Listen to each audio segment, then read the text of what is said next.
สิพาไปเบิ่งหมูป่าออกลูกคิดว่ามันออกเลยสะดอก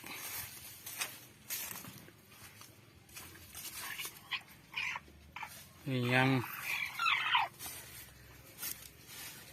นี่ก็ยังพอแยกออกนี่2 ตัวนี่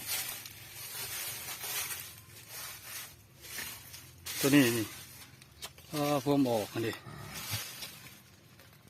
ผมออกได้จากตัวนี่ถ้าก็ออกใหม่ๆ1 2 3เห็น3 ตัว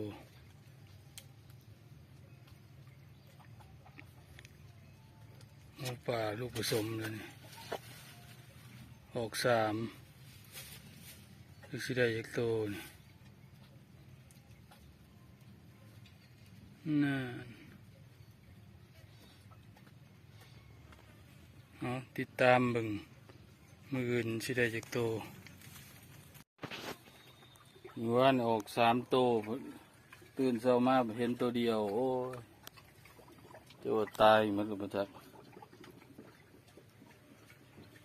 รักษาลูกตัวเองบ่คุ้มเว้ย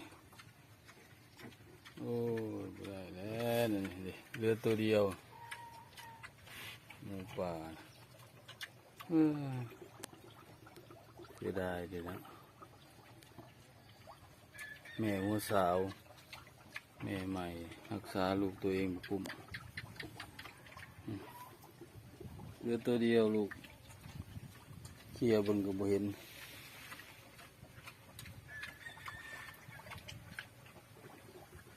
รูปแล้ว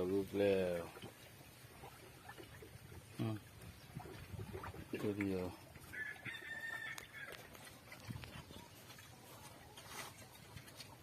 ยังแม่นี่แล้วนี่ยังบ่ทันออกนี่เป็นอะไรนี่แม่นี่แม่นั้นออกปัดวานเห็น3 ตัว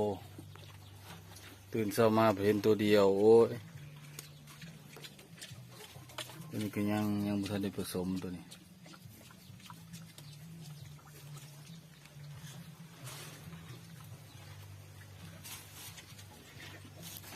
แม่นี่บ่นี่แม่นี่เพิ่น